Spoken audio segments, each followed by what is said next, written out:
Hi, எல்லோருக்கும் வணக்கம்.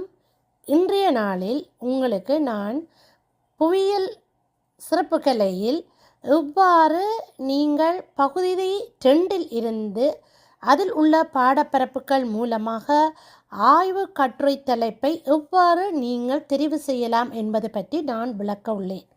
இதற்காக நான் புவியியல் ஸ்பெஷல் டிகிரி சப்ஜெக்ட் பார்ட் 2 பாடங்களை உங்களுக்கு தமிழிலும் ஆங்கிலத்திலும் காட்சிப்படுத்தியுள்ளேன்.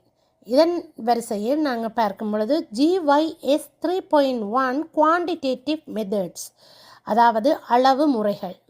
GYS 3.2 philosophy and methodology in geography, அதாவது புவியியலில் தத்துவம் மற்றும் முறை. அட்வான்ஸ் ஃபிசிக்கல் ஜியோகிராஃபி, அதிகூடிய பௌதிக புவியியல். GYS 3.4 agriculture geography and rural system, அதாவது விவசாய புவியியலும் கிராம முறையியலும்.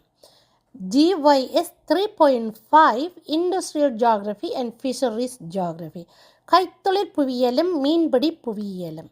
GYS 3.6 urban ஜியோகிராஃபி, அதாவது நகர்ப்புற புவியியல். இவ்வாறு 6 பாடங்களும் தான் நாங்கள் புவியியல் ஸ்பெஷல் டிகிரி சப்ஜெக்ட்ஸ் பார்ட் 2 எடுத்துக்கொள்கிறோம். இவ்வாறான பாடம் எவ்வாறாக நீங்கள் ஆய்வுத்தலைப்புகளை தெரிவு செய்வதற்கு உதவியாக இருக்கும் என நாங்கள் நோக்கும் பொழுது, இதில் நீங்கள் புவியியல் பாடத்தை வைத்துக்கொண்டு ஒரு வெளிக்கல ஆய்வு மூலமாக எடுக்கக்கூடிய ஒரு ஆய்வுத்தலைப்புகளை வெகு ஈஸியாக நீங்கள் எடுக்கக்கூடிய பாடப்பகுதிகளாக அமைவது என்பால் அது விவசாய புவியியலும் கிராம முறையிலும் ஓரளவுக்கு நீங்கள் ஃபீல்டு ஒர்க்கை வச்சு நீங்கள் செய்யக்கூடிய பாடப்பகுதியாக காணப்படுகிறது. எவ்வாறு எனில், நீங்கள் எல்லோரும்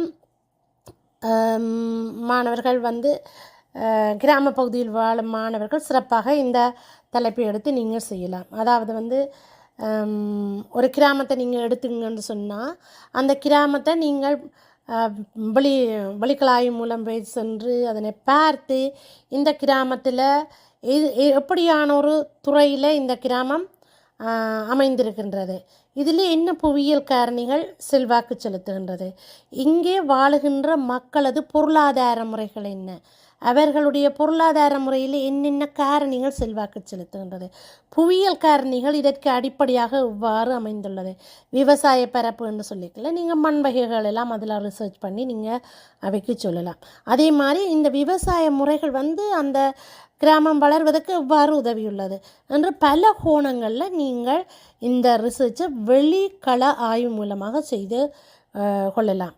அடுத்து நாங்கள் பார்த்தோம் என்று சொன்னால், மீன்பிடி புவியியல், கைத்தொழில் புவியியல் பற்றி நாங்கள் பார்க்கலாம்.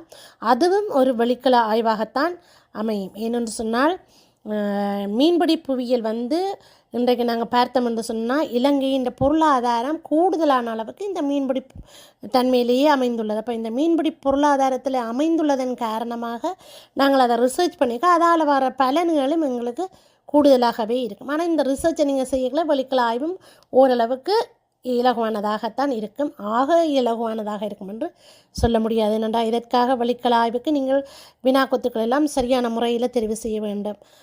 அவர்களை போய் இன்டர்வியூ பண்ணுறது, தரவுகள் எடுக்கிறது என்பது மிகவும் இலகுவாக இருக்கும் என்று சொல்ல முடியாது. ஆனால் ஒரு வெரி இன்ட்ரெஸ்டாக அமையக்கூடிய ஒரு பகுதியாக இருக்கும்.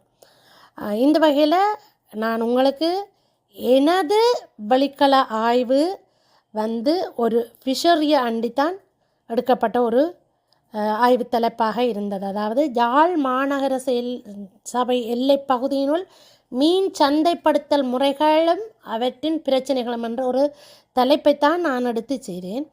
இது எனக்கு வெளிக்கல ஆய்வு மிகவும் இன்ட்ரெஸ்டாக இருந்துச்சு. இது மக்கள் நல்லா ஒத்துழைத்தார்கள் எனக்கு தரவுகள் தருவதில். ஆகையால் எனக்கு இந்த பாடப்பரப்புகளை படிக்கலாம், ஓகே நாம் ஃபிஷரி பற்றி செய்வோம், இந்த ஆய்வு தலைப்பை எடுப்போம் என்று சொல்லி ஒரு இன்ஃப்ளூயன்ஸ் பண்ணிச்சுது. அப்போ அதால் தான் உங்களுக்கு இந்த பாடப்பரப்பு பகுதி மூலமாக இந்த ஆய்வு தலைப்புகளை நான் உங்களுக்கு எப்படி எடுக்கலாம் என்று சொல்லி விளக்க வந்தேன். அடுத்து நீங்கள் பார்த்தீங்கன்னு சொன்னால், வெளிக்கல ஆய்வை வைத்து நகர்ப்புற புவியியலையும் நீங்கள் செய்யலாம். நகர்ப்புற புவியியல் நீங்கள் படிக்கல urban பிளானிங், urban சிஸ்டம். அப்போ யாழ்ப்பாண நகர்ப்புறத்துக்குள்ளே வாழ்கின்ற மாணவர்களாக இருந்தால் இது உங்களுக்கு நல்ல ஈஸியாக இருக்கும். என்ன சொன்னால் நீங்கள் ஈஸியாக போய் வழிக்கலாய்வு செய்யலாம். உங்களுக்கு கிடைத்த நேரங்கள்லையும் கூட அதை பற்றி ஒரு சிந்தனைகளோடு போய் நீங்கள் செய்யலாம். நெடுக நீங்கள் ஒரு பார்த்த விஷயமாக இருக்கும். ஆகையால் நகர்ப்புறங்களில் வாழ்கிற மாணவர்கள் ஈஸியாக இதை நீங்கள் நகர்ப்புற ஆய்வு பற்றி செய்யலாம். இப்படி நீங்கள் அதை நான் உங்களுக்கு விளக்கும்போது நகர்ப்புற ஆய்வுன்னு சொல்லிக்கல, நகரம் என்றாயின எப்படி ஒரு நகரம் அமைய வேணும், இதுக்கு இந்த நகரம் எப்படி அமைய வேணும் என்ற கற்றக்குறைக்கு கீழே இந்த யாழ்ப்பாண நகரம் எவ்வாறு அமைஞ்சிருக்கணும், யாழ்ப்பாண நகரத்தில் எவ்வாறான பிரச்சனைகள் இருக்குது, அதை எவ்வாறு நாங்கள் சீரமைத்து கொள்ளலாம். உதாரணமாக எப்படி நாங்கள் சீரமைக்கலாம் என்றால் நகர்ப்புற அமைப்புகள் இன்றைய காலகட்டத்தில் எவ்வாறு வளர்ச்சி இருந்திருக்கின்றது, அங்கே என்ன செல்வாக்கு செலுத்தியிருக்கிறது என்ற காரணிகளை நாங்கள் நகர்ப்புற காரணிகளோட கொண்டு வந்து யாழ்ப்பாண நகர்ப்புறத்துக்குள்ளே கொண்டு வந்து ஒப்பிட்டு ஆராய்ந்து அதற்கு ஒரு சிறப்பான தீர்வுகளை நாங்கள் கொடுக்கலாம். உதாரணமாக பார்த்திங்கன்னா சென்ட்ரல் பிஸ்னஸ் டிஸ்ட்ரிக்ட் எல்லாம் இருக்குது. அப்போ நீங்கள் அது எல்லாத்தையும் போட்டு இந்த நகர்ப்புற இதுக்குள்ளே கொண்டு வந்து அதன் ஒழுங்கமைப்பை நாங்கள் பார்த்து அதுக்கேற்பத்தான் இந்த நகரம் திட்டமிடப்பட்டுள்ளதாண்டெல்லாம் நாங்கள் யோசித்து நாங்கள் எழுதக்கூடியதாக இருக்கும். இப்போ ஒரு வளர்ந்த நாட்டின் நகரத்தை கொண்டு வந்து எங்களோட யாழ்ப்பாண பகுதியின் நகரத்தை எவ்வாறு நாங்கள் சீரமைக்கலாம் என்று சொல்லி நாங்கள் வடிவாக அதை விளக்கமாக நாங்கள் அந்த தரவுகளை எடுத்து வடிவாக ஆராய்ச்சி செய்து எழுதலாம்.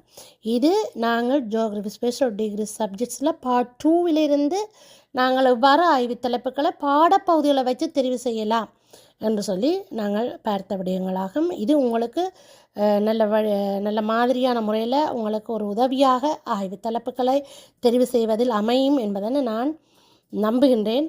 ஆகவே நீங்கள் இதனை ஷேர் பண்ணி சப்ஸ்கிரைப் பண்ணி ஒரு லைக் பண்ணவும், மற்ற மாணவர்களுடையும் இதை பற்றிய ஆய்வு சிந்தனைகளை நீங்கள் பகிர்ந்து கொள்ள வேண்டும் என்று சொல்லி கேட்டுக்கொள்கிறேன். நன்றி, வணக்கம்.